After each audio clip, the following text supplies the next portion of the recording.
on comedy. Finitude isn't serious business.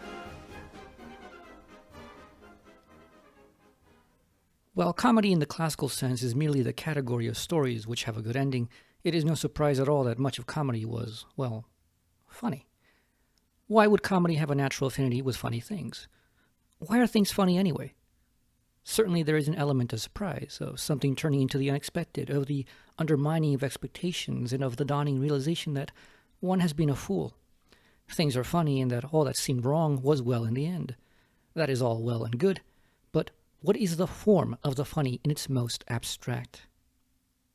I'll put forth a searching speculation. Things are funny because finitude is taken as seriously infinite. Yet when we recognize finite things for what they are as finite, we laugh because we recognize the foolishness of having taken them so seriously. The image for this video is a visual hot take. In the foreground, an image of the misery of Africa in its starvation. In the background, laughing children and a fool. How could human misery and suffering be funny? First, we must consider what makes something funny at all. On foolishness, mistaking finitude as infinite. What makes someone a fool, and why are fools and foolishness comedic? A fool is someone that doesn't have a clue or has no interest in getting one. Someone who is mistaken about how things really are. Someone who gives importance to things not truly important. And why is it so comedic? Why does it make us laugh?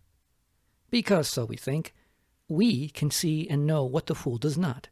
We can see their earnest error as error, their struggles as losses and victories in vain, their grand goals as truly something vanishingly small.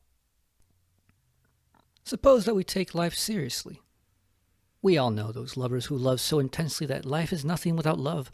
It usually happens in the early years of life, in the obsession of that first pure and innocent love. We promise to each other our hearts, our souls, our lives forever and ever till death do us part. And then comes the parting long before we do the dying. Either life circumstances get in the way, or one finds out the whole thing wasn't so serious for one or the other, just a passing fancy before someone else came and drew their desire. The feeling that life is over, that it's not worth it without the other, overwhelms us. Love is serious. We cannot do without it, and here is our love gone, our heart shattered and never to be repaired. We will not live on. We cannot live on. Life is over. Oh, the woe. Until it isn't. We cry our tears, we suck it up, we go to school and work, we force ourselves to do things, and one day, a year or two later, we wake up to realize we're okay and no longer sad. In fact, we're great. It wasn't the end. It wasn't serious like we had thought. And we look back and think, how melodramatic. My God, I was a drama king or queen. Our friends and family remind us and we laugh. It's funny after we have transcended the moment, gone beyond it, and seen it from the standpoint where what we laugh at is no longer the limit of our experience. We have experienced more now. We are wiser now. We know now that despite all seemings, it really wasn't serious. It isn't that such heartbreak is funny. It is that we mistake it as something infinite and not momentary, something which weighs without limit on our conscience because it is all or nothing. What's funny isn't just the thing or event, but the difference of a higher perspective towards a lower one. Anything can be funny in the right context and perspective. Humor toward oneself, however, is higher than humor toward others. It shall not be elaborated further here, but there is a sense in which comedic outlooks in the sense of laughter at things is itself comedic, the irony of a fool who thinks themselves not a fool. Even simple lone events are funny.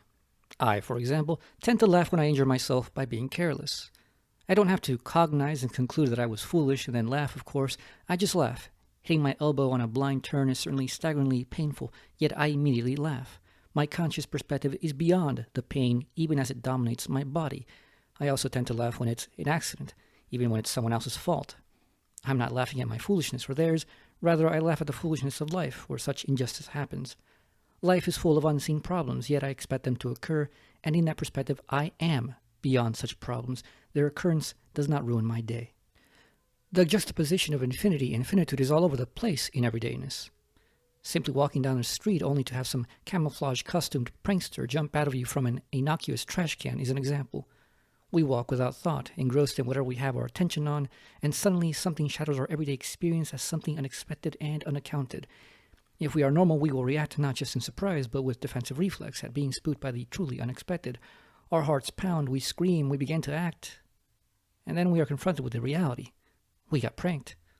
It's not serious. It does not truly deserve the response we gave it. Cue laughter.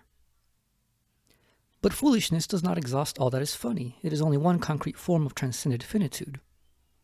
But foolishness does not exhaust all that is funny. It is only one concrete form of transcended finitude. But foolishness does not exhaust all that is funny. It is only one concrete form of transcended finitude. Jokes and puns. What makes jokes so interesting is their clearly formal nature without any immediate reason as to why this form should be funny. To explain humor to someone who doesn't get a joke is, as anyone who has ever tried knows, a futile endeavor. Comedy is therefore an individualized affair for a concrete standpoint of honest or accidental foolishness. A typical joke functions with sleights of hand. The joke misleads us to expect something only to deliver something else that is almost completely unrelated, all the while obviously related through some other form or context. The knock-knock joke form uses linguistic sleights of hand to deliver a laugh by creative wordplay, where the joker uses the incompleteness and vagueness of language to jump into a beyond of meaning which the audience cannot foresee, and thus must fall into foolishness by answering to a trap call to find out just what they fell for. And once knowing what they fell for, there's laughter at the foolishness of it all. Every other form of the punchline works through the essential trick of misdirection. Funny stories are funny in another form of a beyond and misdirection. Instead of using linguistic sleights of hand, the comedian uses narrative sleights of hand to go beyond the normal expectations of context and the proper action and response, such that the everyday is revealed as foolish, or one is caught in a foolish form of the everyday. The revelation of the foolishness of the everyday is the work of the Shakespearean fool, who alone is allowed to speak the foolish truth, since they are the explicit fool themselves. Puns are funny both as intended and unintended, and they are so insofar as the ambivalence of language allows for foolishness on the part of the speaker, the listener, and language itself in providing a beyond of meaning for those who understand the layers of meaning. A much more complex form of puns, and far more meaningful as well, arises in expressions which are unintentionally ambivalent and can be interpreted even in opposite sense to what we intended. These are funny, often accompanied by embarrassment, after we realize that what we just said can be understood in ways far from what we intended, and sometimes in quite inappropriate and perverted ways. The comedy of tricking. In the spirit of the subject, let's forget humans and move to a close yet far perspective. Fairies. The little people. It is a long-established lore, put aside all assumption of myth here, that these people are generally tricksters who delight in the most extreme humor, extreme because our life and limb is taken as no great cost for their fun. Tricking the silly human into getting stuck in their world by haphazardly accepting food or drink from them, granting a wish with an interpretation which undermines the intended effect, or just plain torturing humans is all par of the course for fairies. The comedy of tricking is, of course, only for the trickster. The fun of the trick is that the trickster is themselves beyond the consequence of the trick. They know something the one to be tricked does not, and perhaps cannot, and whatever may go wrong for the latter has no consequence for the former. On God and humor. It is commonly conceived across the globe from ancient times to today that God does not have a sense of humor. For the most part, upon little reflection, if one believes in God in the usual sense of the maker, ruler, and judge of the world, it is a rather welcome thing that they are not a joker. In other ways, it strikes us as quite tragic that one could not kick back and have a laugh with the greatest being than which no greater can be conceived. But then one ponders the implications of a laughing God who can take, tell, and make a good joke. And one is reminded of the trickster gods like Loki, and a sense of dreadful horror sets in at the thought that God could be pulling a fast one on all of us. One imagines the possibility that Job's trials of faith on account of Satan's bet with God were a way for the great creator to get a few laughs. Or how about the Native American genocides, the Holocaust, the African slave trade? What if these were God's way of riling up the dog on a leash in the neighbor's yard? We would be the dog freaking out, raging, running, and choking themselves on their leash in despair, tiring ourselves out until we collapse. All the while, God and the angels are sitting around, drinking some ambrosia, slapping their knees, and cackling with laughter as the humans lose their minds and run and bump around, confused and helpless, yet again. What if so many religions, so many prophets, so many laws and miracles were all God's way to jest and test how credulous and infantile we really are? Could you believe it? One imagines God saying to Satan in between bouts of laughter, I told the guy I wanted him to sacrifice his only son to me, and you know what? He really was going to do it. The madman! One could understand that for God it may be funny, but it certainly is no more funny to us than it is funny for insects when we put two in a box to fight to death for our amusement. The Cosmic Fool. Now, how could any of this compare with the seriousness of starvation, of death, of all the fucked up suffering of people? Well, what if it wasn't serious? But A.W., you say. How could it possibly not be serious? Well, let us look at negative comedy. Relax. Nothing matters. Suppose you came to a realization that life is absurd and meaningless, that all you're running and mucking about is ultimately of no consequence or meaning in the wider context of existence. We have two major reactions: disappointment, wallowing in despair that nothing matters, and the laughter which may come from our breaking mind or the profound relief in our heart. We laugh because we have been fools, but fools for different reasons. The realization that nothing matters brings us to laughter at the futility of existence, of grasping for any meaning. We sink into a deranged nihilism where any attempt at meaning is funny because it is foolish to hold on to anything. We laugh at those who live with belief in meaning, who take their work and existence seriously, and we revel in the truth they cannot fathom. It all begins and ends with nothing. This is the kind of comedy which Heath Ledger's Joker revels in, the comedy of insanity which rushes ultimately towards self-destruction in a strange contradiction. The serious attempt to show that reality is comedy, that it isn't serious. There is a morbid kind of comedy or tragedy in the futility of struggling for infinity, for permanence in the impermanent. It's a trope of storytelling. Something or someone escapes only to succumb almost immediately to what they had thought they escaped. It is particularly funny when we don't like someone, for it highlights their foolishness in thinking they could get away with evil, but is tragic when it happens to someone we want to get away with accomplishing good. We can also laugh, however, in the realization that we have been fools in taking things too seriously. Nothing matters, but in this truth we do not sink into direct nihilism. We simply become a conscious fool who ceases to take life and others seriously. Nothing is serious. Lighten up. Like a dog, we chase the ball for no reason other than that it is entertaining, knowing full well it is all for nothing. This kind of comedy is essentially an attempt to evade the ultimate conclusion imminent to it. Nihilism, the desire for nothingness. It remains on the surface of comedy because it is unwilling to take seriously the essential reality. It superficially recognizes and proclaims its essential truth, but it does not dive into it as truth. It only pretends all the while, hoping that the distraction of the show can keep consciousness from plummeting into the abyss. But fear not. There is not only negative comedy, but positive comedy. Relax. It's not over. To put it in ways which only the mystics really can, let us take Alan Watts' phrase in paraphrase. What if this is nothing but God's great game of chicken? How far can God go while pretending they aren't God? What if this is the end, the purpose of an intelligence that has conquered the universe and has nothing left to do? How boring life would be if the great work was done. The great comedy, the great joke, is that nothing can be serious to the ultimate reality and being. God cannot succumb to evil, be it mental or physical, for God is reality itself and infinite. Only a relative and momentary tragedy could befall God in their self-ignorance, for even if all existence turned upon itself and brought itself to nothing, from this very nothing would immediately spring the world anew. We, however, are not directly and immediately God, so how could it all be funny to us, for whom finitude is the truth of our existence?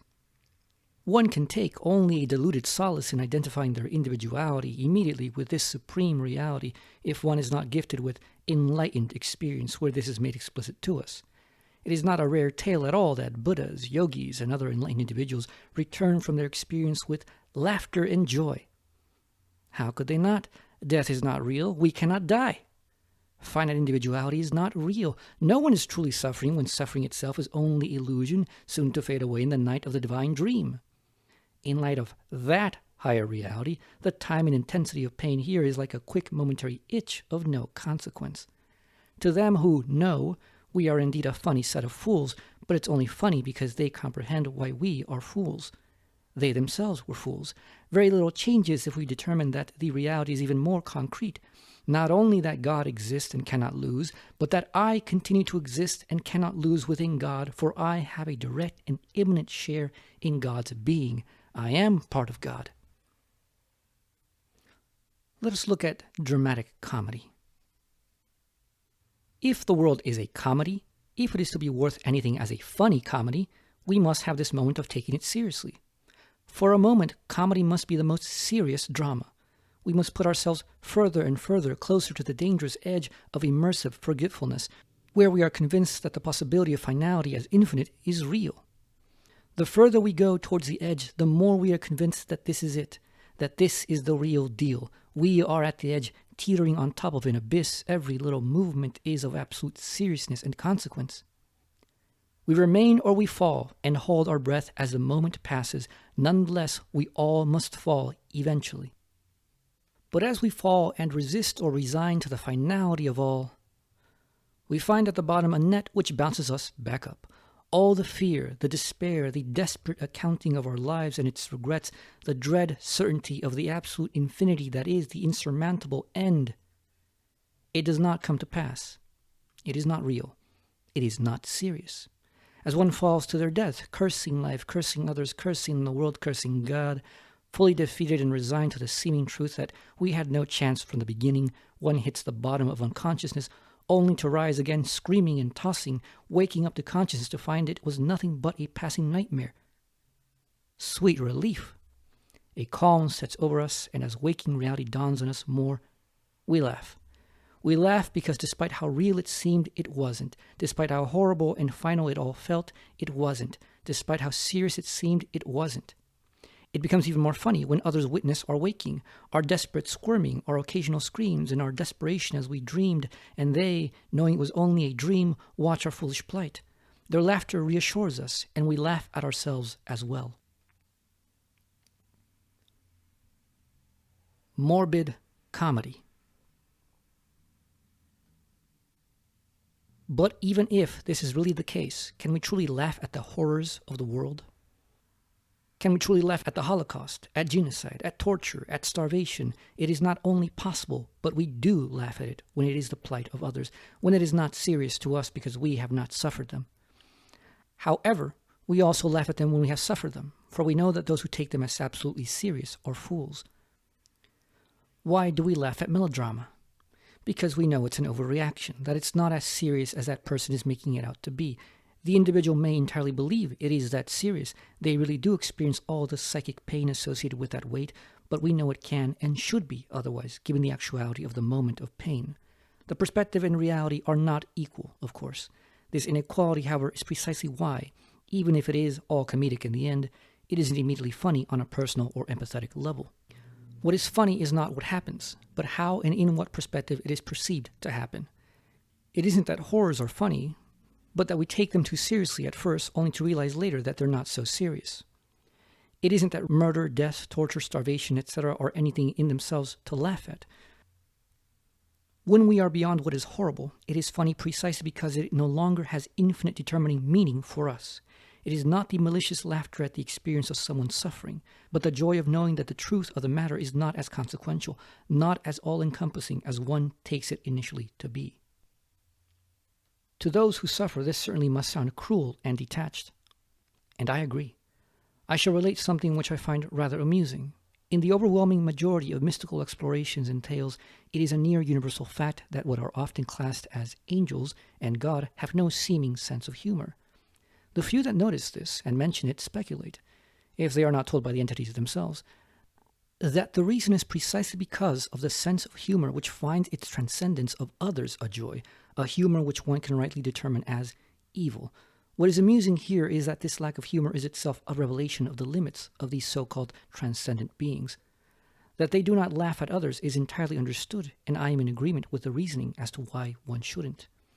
However, the capacity to laugh at situations, and most important to laugh at oneself, is of monumental importance and is an ontological capacity which requires the actualization of the self-transcending form of the Absolute.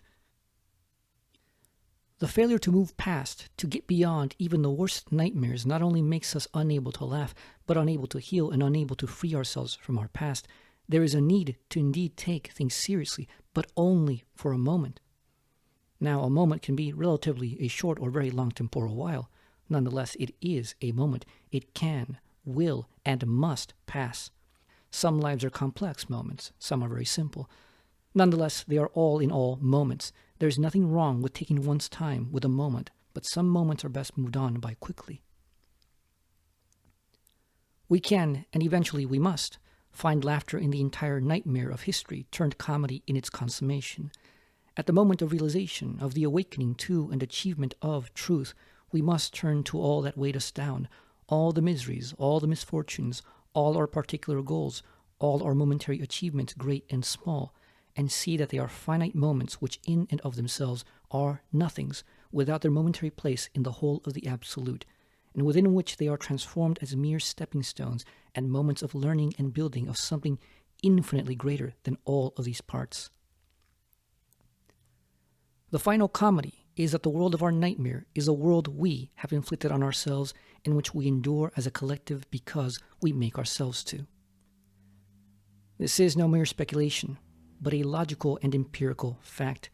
Humanity is free, and its collective sufferings are fictions it has pretended and mythologized as unfree natural impositions, but which have been entirely designed and willed by a collective amnesia and ignorance which finds comfort in the notion that something in someone else is always to blame.